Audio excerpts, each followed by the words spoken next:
বন্ধুদেরকে অনেক অনেক স্বাগত জানিয়ে শুরু করছি আজকের সৌভাগ্যের সূচনা অনুষ্ঠান। আমার আপনার প্রত্যেকেরই ভীষণ পছন্দের জায়গা আমাদের কিন্তু বাস্তু ভিটে, যে ভিটেতে আমরা সকাল থেকে রাত পর্যন্ত কাটাই, কিংবা যে ভিটের থেকেই আমরা ছোট থেকে বড় হয়েছি, অনেক স্বপ্ন দেখেছি, কর্মে যাচ্ছি, আবার রাত্রিবেলা কিন্তু সেখানেই ফিরছি। কিন্তু অনেক ক্ষেত্রে দেখা যাচ্ছে যখনই আমরা এই বাস্তুতে ফিরে আসছি তখনই কিন্তু আমাদের মধ্যে একটা নেগেটিভ এনার্জি কাজ করছে। হয়তো দেখতে পাচ্ছেন আপনি সাংসারিক কলহতে আপনি জড়িয়ে পড়ছেন, কিংবা ছেলে মেয়ে অবাধ্য হয়ে যাচ্ছে, পড়াশুনো করছে না, পারিবারিক বিবাদ লেগেই রয়েছে। এই সকল কারণগুলো কেন হয়, কি কারণে হয়, আমরা কিন্তু অনেক সময় বুঝে উঠতে পারি না। কিন্তু যে মানুষটি খুব সুন্দর করে এই সকল কারণগুলো বলে দিতে পারেন এবং তার প্রতিকারও বলে দিতে পারেন, তিনি হচ্ছেন মাতৃসাধক এবং তন্ত্রজ্যোতিষ বিমল মুখার্জি। আজকের অনুষ্ঠানে আমরা সেই মানুষ, সেই ব্যক্তিত্বকে আরো একবার স্বাগত জানিয়ে নেব, যিনি ইতিমধ্যেই জ্যোতিষ জগতের একজন উজ্জ্বল নক্ষত্র, বিমল মুখার্জি। দাদা, অনেক স্বাগত আজকে অনুষ্ঠানে আপনাকে। ওম ত্র্যম্বকং যজামহে সুগন্ধিম পুষ্টিবর্ধনম উর্বারকমিব বন্দনামিত্যুর্মুক্ষীয়মামৃতা। নমস্কার দর্শক বন্ধুরা, আশা করি আপনারা সবাই ভালো আছেন এবং আপনাদের ভালো থাকাটাই আমার কিন্তু কাম্য।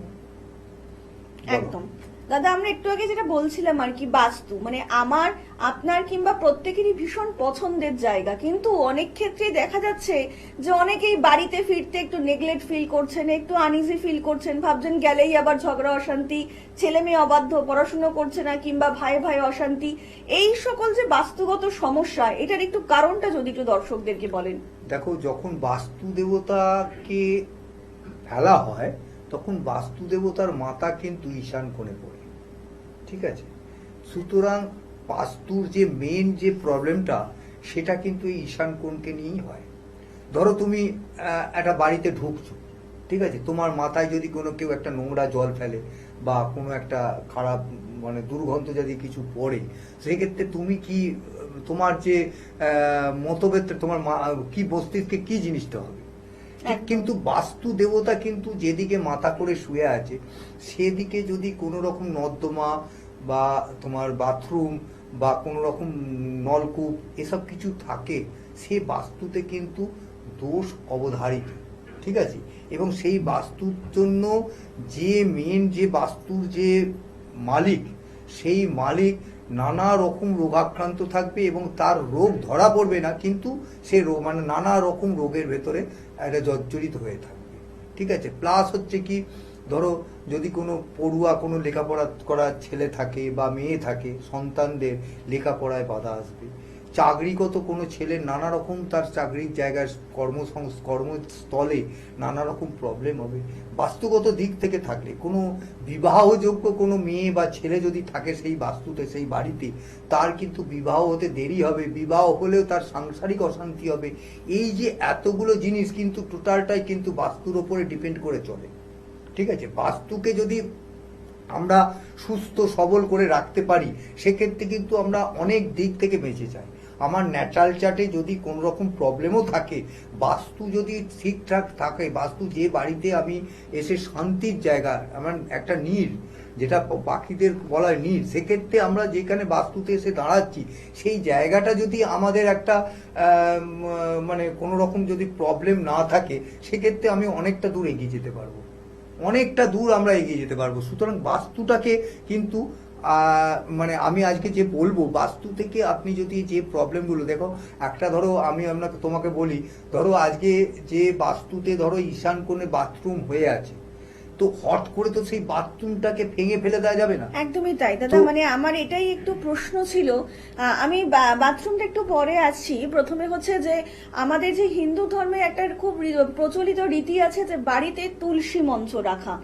তো অনেকেই চান যে বাড়িটা একটু যদি পজিটিভ ভাইবস হয়, তার জন্য অনেকেই আছেন বাড়িতে তুলসী মঞ্চ প্রতিষ্ঠা করেন। অবশ্যই। কিন্তু এরকম বহু মানুষ আছেন যারা বলছেন যে আমরা তুলসী চারা লাগিয়েছি কিংবা তুলসী মঞ্চ প্রতিষ্ঠা করেছি, কিন্তু সেই তুলসী গাছ বেশি দিন বাঁচছে না।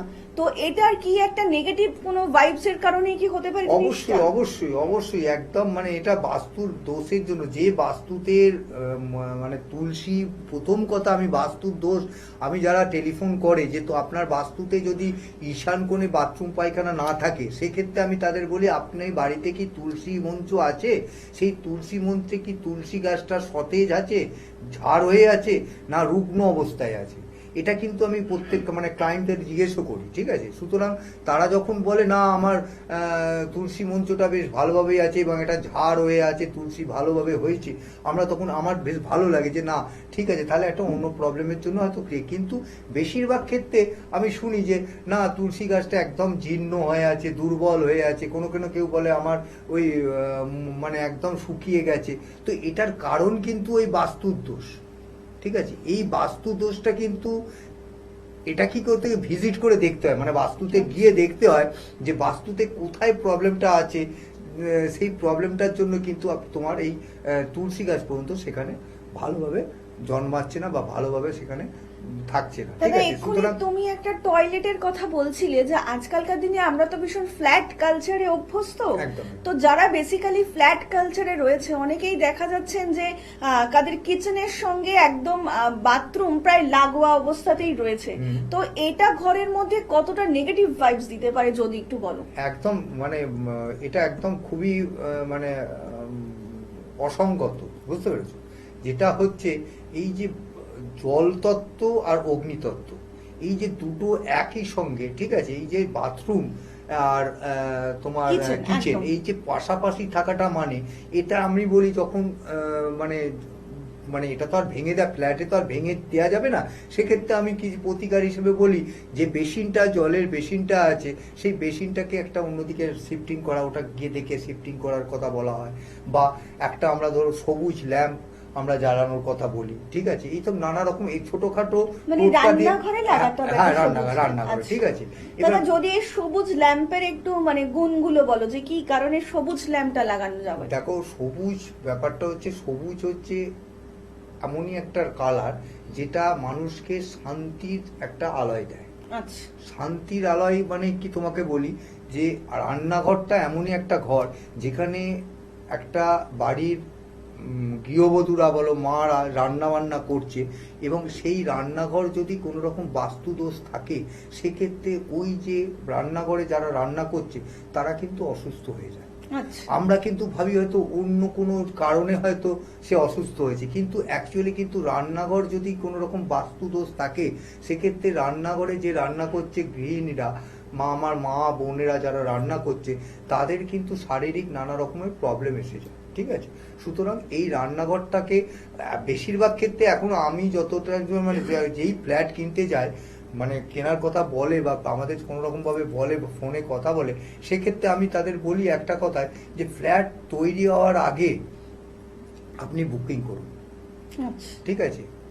ফ্ল্যাট তৈরি হওয়ার আগে বুকিং করলে কি হয় যে ফ্ল্যাটটা একটা যত উপরে ফ্ল্যাট হবে তত কিন্তু বাস্তুর প্রবলেমটা হবে, ঠিক আছে? নিচের দিকে আপনি যতটা থাকবে ততটা কিন্তু কম ব্যাপারটা থাকবে, ঠিক আছে? এটা একটা ব্যাপার। আর একটা হচ্ছে যে যখন মানে ফ্ল্যাটটা তৈরি হচ্ছে, বাড়ি ঘর তো যখন ঘরগুলো তৈরি হচ্ছে, তখন যদি সে বুকিং করে, সে যদি তার নিজের ইচ্ছা মতো বলে যে আমি এই জায়গায় বাথরুমটা চাই, বা এই জায়গায় আমার রান্নাঘরটা চাই, এইখানে কোনো রকমভাবে আমি বেসিনটা চাই, এই যে জিনিসগুলো, এইগুলো কিন্তু সেই জায়গাটা পাওয়া যায়। দাদা সুতরাং এক্ষুনি তুমি বললে যে যত ফ্ল্যাটটা উপরে হবে তত অসুবিধা হবে। মানে এখন তো ফ্ল্যাট কালচারে লোকে 12 তলা 14 তলার ওপরেই ম্যাক্সিমাম ফ্ল্যাটটা কিনছে। হ্যাঁ। তো সেক্ষেত্রে যদি অসুবিধাটা একটু দর্শকদেরকে জানাও। আমি তুই যে 12 তলা 10 তলা যে ফ্ল্যাটগুলো আগে যা আবার হয়ে গেছে, ঠিক আছে?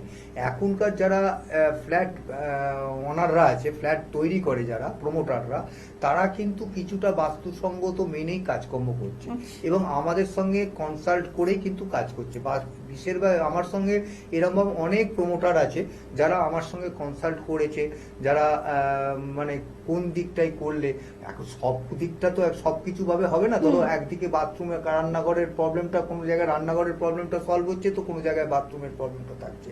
সুতরাং সব তো তার তো এটা ব্যবসা, সেক্ষেত্রে তো ব্যবসাটাকেও তাকে দেখতে হবে। সে যতটা পারে চেষ্টা করছে, কিন্তু আমার মনে হয় যে যিনি ফ্ল্যাটটা কিনছেন, যিনি ওনার কিনতে যাচ্ছেন, তাকে জিনিসটাকে দেখে নিতে হয় ফ্ল্যাটের মানে কোন দিক দিয়ে ঢুকবে, ঠিক আছে, মেন এন্টারেন্সটা কোন দিকে হবে, লিফটের সামনে হলে প্রবলেম, লিফটের সাইড হলে প্রবলেম, কোন সাইডে প্রবলেম হবে, এই যে জিনিসগুলো, সিঁড়ি দিয়ে উঠে যে প্রবলেম, সিঁড়ি দিয়ে উঠেই যে সামনে যে মেন দরজা, এখানে প্রবলেম, এই যে দরজার বিষয়ে আমি একটু জিজ্ঞেস করবো, যে অনেকেই জানতে চেয়েছেন যে ধরুন ঘরের কোনো বাড়িতে 3টে দরজা পর পর রয়েছে আর কি, মানে ডাইনিং এর দরজা, এটা কি মানে কতটা খারাপ? খুবই খারাপ, খুবই খারাপ। পরপর 3টে মেইন এন্টারেন্স থেকে একদম সামনাসামনি যদি পরপর 3টে দরজা থাকে সেই বাড়িতে একদম খুবই মানে বাস্তুদোষ তো অবশ্যই হবে। বাস্তুদোষের যে বাস্তুর এটা মেইন এন্টারেন্স যেটা থাকবে তার সামনাসামনি কোনো দরজা থাকতে পারবে না, এটা হচ্ছে একটা মূল কথা, ঠিক আছে। আর একটা কথা হচ্ছে যার 3টে দরজা হয়ে গেছে, মানে অলরেডি থেকে গেছে, তার জন্য কিন্তু প্রতিকার আছে, ঠিক আছে। এটা প্রতিকার নেই বলবো না, মানে ভেঙে দেওয়ার ব্যাপারটা কোনো কিছু এখন নেই আমাদের। এখন এই যে জ্যোতিষ যে জায়গায় গেছে বা তন্ত্র যে জায়গায় গেছে, জ্যোতিষ আর তন্ত্র একরকম তো মেলবন্ধন হয়ে আছে, সুতরাং কোনো রকম বাস্তুর প্রবলেম বলো, কোনো রকম মানে ন্যাটাল চার্টের প্রবলেম হলো, যে কোনো প্রবলেমের জন্য কিন্তু তার প্রতিকার আছে, ঠিক আছে। দেখো, আমাদের ভাগ্য কখনো কাউকে বদলাতে পারা যায় না, ঠিক আছে। আমরা হচ্ছে ভাগ্যটাকে আমরা পড়তে জানি, ভাগ্যটাকে আমরা পড়ে শোনাতে জানি। আমরা যেই যে বলছি বাস্তুতে প্রতিকার করব, এটা কি হচ্ছে, এটা একটা আমাদের হাতের তৈরি ব্যাপার। আমাদের হাতে তৈরি একটা ঘর দৌড়, সেটাকে আমি ভেঙে আমার মনের মতো করে নিতে পারি, এটা প্রতিকার করা যায়। কিন্তু যে ভাগ্যটা আমি নিয়ে এসেছি, যে মানে এরকম দারিদ্র যোগ যদি কেউ নিয়ে আসে, কতগুলো জায়গা আছে যেগুলো মানে ন্যাটাল চার্টে যদি আমার দারিদ্র যোগ থাকে, ঠিক আছে, অনেকগুলো খারাপ যোগ যদি থাকে, সেক্ষেত্রে ভাগ্য যদি আমি নিয়ে আসি, সেই ভাগ্যকে তো আমি ফেরাতে পারবো না। আমি সেই ভাগ্যে যে খারাপ আছে সেটা আমি তাকে পড়ে শোনাতে পারি। যার ভাগ্য ভালো আছে, যেটা আমি পড়ে শোনালাম, আমি তখন আনন্দ পাই। কিন্তু যার ভাগ্য খারাপ আছে, আমার বলতে দ্বিধাগ্রস্ত হয়। সুতরাং আমরা মানে বলতে পারো একরকম রিডার, ঠিক আছে। সুতরাং এই ন্যাটাল চার্টে যদি কোনো খারাপ পজিশন থাকে বা বাস্তুতে যদি খারাপ পজিশন থাকে, সেক্ষেত্রে প্রতিকার সম্ভব। কিন্তু প্রতিকার মানে গ্রহ দিক দিয়ে যে প্রতিকারটা, সেটা কিন্তু গ্রহের যে কাজ, গ্রহ কিন্তু গ্রহের মতো কাজ করবে। একদমই তাই। মানে দাদা কিন্তু এটাই বলতে চাইছেন, জ্যোতিষ কিন্তু কোনো ম্যাজিক নয়, কিন্তু একজন সঠিক জ্যোতিষই পারে আপনার জীবনে যে সকল সমস্যাগুলো আসতে পারে কিংবা আসতে চলেছে, সেই সকল সমস্যাগুলো সম্পর্কে যদি আমরা আগে থেকে একটু অবগত হতে পারি, তাহলে কিন্তু দেখবেন সেই সমস্যাকে আর কখনোই সমস্যা বলে মনে হবে না। দেখুন, সমস্যা ছাড়া তো আমি আপনি কেউই নয়, জীবনে সমস্যা আসতেই থাকবে, কিন্তু সমস্যা আসলে তখন আমাদের কিন্তু একজন ভরসার মানুষেরও প্রয়োজন, যে মানুষটি সত্যি সত্যি পারে আপনাকে সেই সময় কিংবা সেই পজিশনের সমস্যা থেকে বের করে আনতে।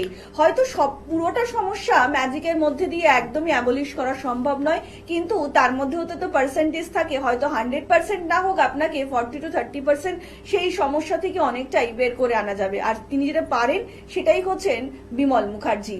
প্রত্যেকটা মুহূর্তে দাদার কিন্তু এটাই চাওয়া পাওয়া। অনেক সময় দেখবে মানে আমি তোমাকে বলবো, বাস্তুতে আমরা কোনো রকম দোষ পাই না, ঠিক আছে।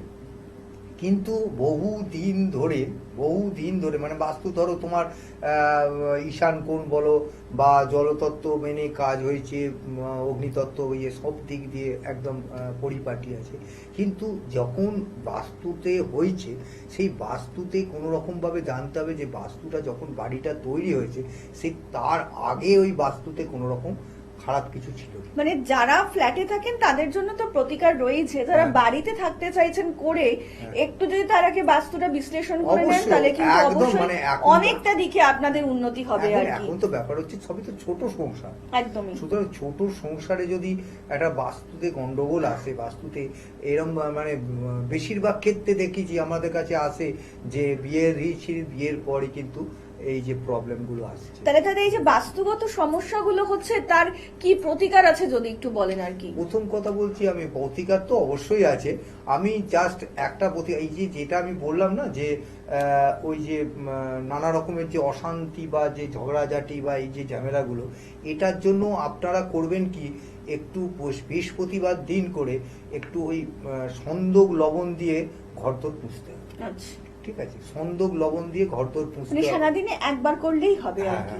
সারাদিনে একবার করলে, কিন্তু বৃহস্পতিবার দিন যদি প্রতিদিন পারা যায় তাহলে তো খুবই ভালো হয়, কিন্তু মিনিমাম অন্তত বৃহস্পতিবার দিন, লক্ষ্মীবার যেটা বলে, সেই বৃহস্পতিবার দিন অন্তত পক্ষে সন্দক নুন দিয়ে সারা বাড়িটা মোছা দরকার। ঠিক আছে। দ্বিতীয় কথা হচ্ছে, কিছুটা গোবর একটু মেন যে দরজার, সেই দরজার পাশে কিছু এটা গোবর রেখে দিতে হবে, যেটা সকালবেলা ওই গোবরটাকে একটু হাতে নিয়ে ওই মানে মেন দরজার যে সামনেটায়, যেটা আমাদের এর আগে অনেক পুরনো মানে ইয়েতে ছিল যে ওই গোবর নেগড়ানো ব্যাপারটা, তখন তো প্রত্যেক বাড়িতে ধরো গরু ছিল বা ছিল, সুতরাং এটা একটা আলাদা জিনিসই। ঠিক আছে। এই যে গরুর যে গোবর, আমরা গোবর এখনো তো পাবো না, হয়তো ঘুঁটে একটা কিনে রেখে দিয়ে তাতে একটু জল দিয়ে ওই যে হাতটা মেন সকালবেলা যখন মানে দরজাটা খোলা হচ্ছে, একটা জল দেওয়ার একটা যে প্রবণতা থাকে, যে দরজায় যে মেন দরজায় যে জল দেওয়া, সেই জলের ওখানে একটু ওই গোবর দিয়ে হাত দিয়ে যদি গোবর জলটাকে ওই দরজার সামনে দেওয়ার পর তারপরে জলটা ঢালে, তাহলে কি হয়, ওই যে নেগেটিভিটিটা মানে পুরোপুরি চলে যায়। বাস্তু থেকে যে নেগেটিভিটিটা আস্তে আস্তে চলে যায়, দূর হয়ে যায়। ঠিক আছে। আর একটা যেটা হচ্ছে, আমরা সাধারণত কি করি, এখন যে পজিশন আছে তারা কি করি, আমরা জুতো পরে ঘুরে বেড়াই। একদমই তাই। আমরা এটা কিন্তু আমি বেশিরভাগ ক্ষেত্রে বারণ করি। তার কারণ হচ্ছে, ঘরের ভেতরে জুতো পরে যারা আমরা ঘুরে বেড়াচ্ছি, বিশেষ করে বেডরুমে পর্যন্ত জুতো পরে ঘুরছে, কিচেনে ঘুরছে, এটা কিন্তু অ্যাভয়েড করা দরকার। এই জিনিসটা কিন্তু, এই জুতোটা কিন্তু একটা অ্যাভয়েড করা খুবই দরকার। এবং আর একটা যেটা হচ্ছে, জুতোটাকে মেন এন্ট্রান্সের কাছে খুলতে হবে না, মেন এন্ট্রান্সের থেকে দূরে রাখতে হবে জুতোটাকে। এটা কিন্তু একটা জুতোর ওই জন্য আলাদা সেলফ করার একটা ব্যবস্থা থাকে। এটা কতগুলো ছোট ছোট যেমন ব্যাপার বললেন আর কি, অনেকেই দেখা যাচ্ছে মানে বাড়িতে কিংবা ফ্ল্যাটে বলুন, ওই ঘরের এন্ট্রান্সের পাশেই একটা জুতোর বক্স মতন করে সেখানে জুতোটাকে রাখছে। হ্যাঁ, এই বেশিরভাগ এটা কিন্তু বাস্তুগত দিকে, আমি তো অনেক অফিসেও গেছি, অনেক অফিসে অনেক ডক্টর চেম্বার, তারাও আমাকে বলছে, কিন্তু সেখানে গিয়েও আমি ওই জুতোর সেলফ কোন দিকটা রাখলে ভালো হবে, সেটা কিন্তু আমাদের বিচার্য ব্যাপার। আচ্ছা, ঠিক আছে। সুতরাং এটা অত বাস্তুকে সঠিকভাবে নির্ধারণ করতে গেলে আপনি তো নিজের হাতে যদি কিছু করা যায়, সেটা কিন্তু খুবই অসম্ভব হয়ে যায়। কারণ বাস্তুর একটা দিক নয়, অনেকগুলো দিক আছে। একটা যে কোনো ছোট নেগেটিভিটির জন্য আপনার বাস্তুতে একটা অনেক বড় সংশয় হয়ে দাঁড়াতে পারে। সুতরাং বাস্তুকে যদি ভালোভাবে আপনাকে মেনটেন করতে হয়, বাস্তুকে সুস্থভাবে রাখতে গেলে আপনাকে কতগুলো জিনিস মেনটেন করতে হবে, সেইগুলো হচ্ছে আমি আপনাকে বলছি। সে যেরকম জুতোটার বললাম, যেটা হচ্ছে বেডরুমে কোনো রকম মানে দেবতাদের কোনো দেব দেবীর ছবি রাখা যাবে না। ঠিক আছে। এবং যদি পারেন একটু ভালো ফুল, কোনো বুফে বা এরকম ধরনের কিছু বেডরুমে রাখা যেতে পারে। ঠিক আছে। আর একটা হচ্ছে, যেমন ধরো এই যে আমরা যেসব ছেলেপুলে লেখাপড়া করে, সেই সব ছেলেপুলেকে বিছানায় বসিয়ে লেখাপড়া করে। বেশিরভাগ দেখবে বিছানায় বসে। এটা কিন্তু আমি একদম মানে খুবই মানে মানে এটা যে একদম দৃষ্টিকটু শুধু নয়, এটা যে বিছানায় রাত্রিবেলা শোয়া হচ্ছে, সেই বিছানার উপরে ছেলেটাকে, বাচ্চাটাকে লেখাপড়া করানো হচ্ছে।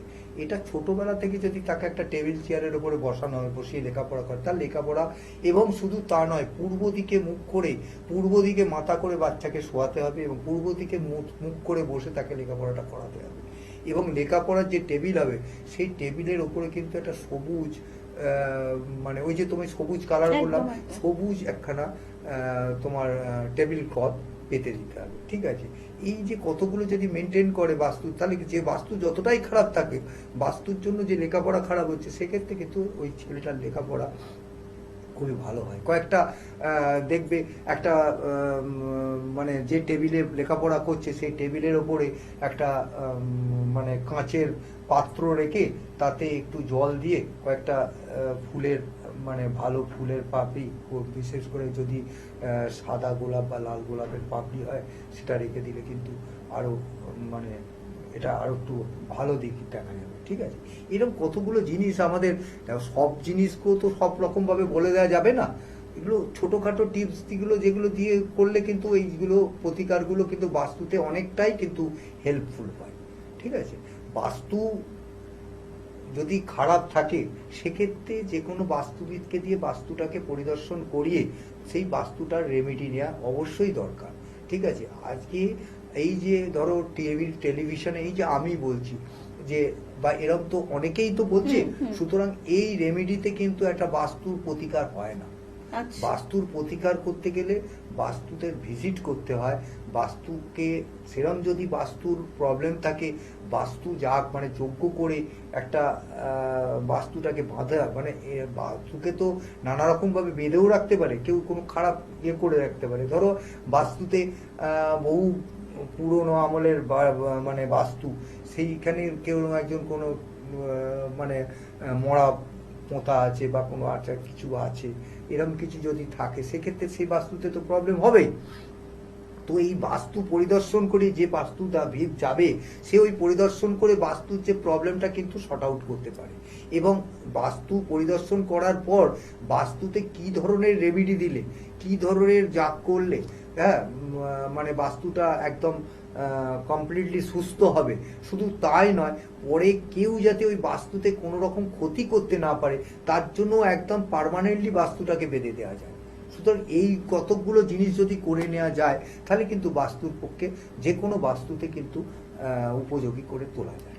একদমই, মানে আমরা যদি আমাদের বাস্তু সম্পর্কে একটু সচেতন হই আর একটু সতর্ক হই যে ঠিক কোন দিকে আমাদের রান্নাঘর করলে, কিংবা আপনার কোন দিকে ছেলে মেয়ে পড়াশোনার ঘর করলে, কিংবা কোন দিকে আপনি ঠাকুরের আসনটা রাখবেন, এই দিকগুলো যদি একটু বিচার বিশ্লেষণ করে নেওয়া যায় একজন সঠিক মানুষের দ্বারা, তাহলে কিন্তু দেখবেন আমরা অনেকটাই বাস্তুগত সমস্যা থেকে এড়িয়ে চলতে পারবো। আর যদিও বা সমস্যা হয়েও থাকে তাহলেও কিন্তু ভয় পাওয়ার কোনো কারণ নেই, কারণ জীবনে সমস্যা ছাড়া কিন্তু আমি আপনি কেউই নয়। তখন কিন্তু একজন বিশ্বাসযোগ্য মানুষ, একজন নির্ভরযোগ্য হাতের প্রয়োজন, আর তিনি হচ্ছেন মাতৃ সাধক এবং তন্ত্র জ্যোতিষ বিমল মুখার্জি, যে মানুষটি ইতিমধ্যেই জ্যোতিষ জগতের একজন উজ্জ্বল নক্ষত্র।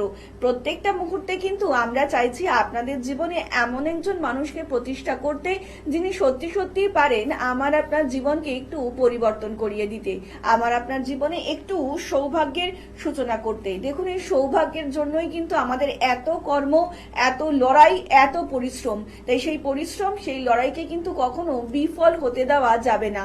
যারা যারা চাইছেন নিজেদের গ্রহগত দিকগুলো বিচার বিশ্লেষণ করবেন, কিংবা ছেলেমেয়ের বিবাহজনিত সংক্রান্ত কোনো সমস্যা থাকলে, কিংবা ধরুন আপনার ছেলেমেয়ের সন্তান অবাধ্য হয়ে যাচ্ছে, সেক্ষেত্রেও কিন্তু আপনি যোগাযোগ করতেই পারেন মাতৃ সাধক এবং তন্ত্র জ্যোতিষ বিমল মুখার্জির সঙ্গে। আর সামনেই অমাবস্যার মতন একটা সুন্দর যোগ আছে, তারপরেই কিন্তু অম্বাবচী আছে।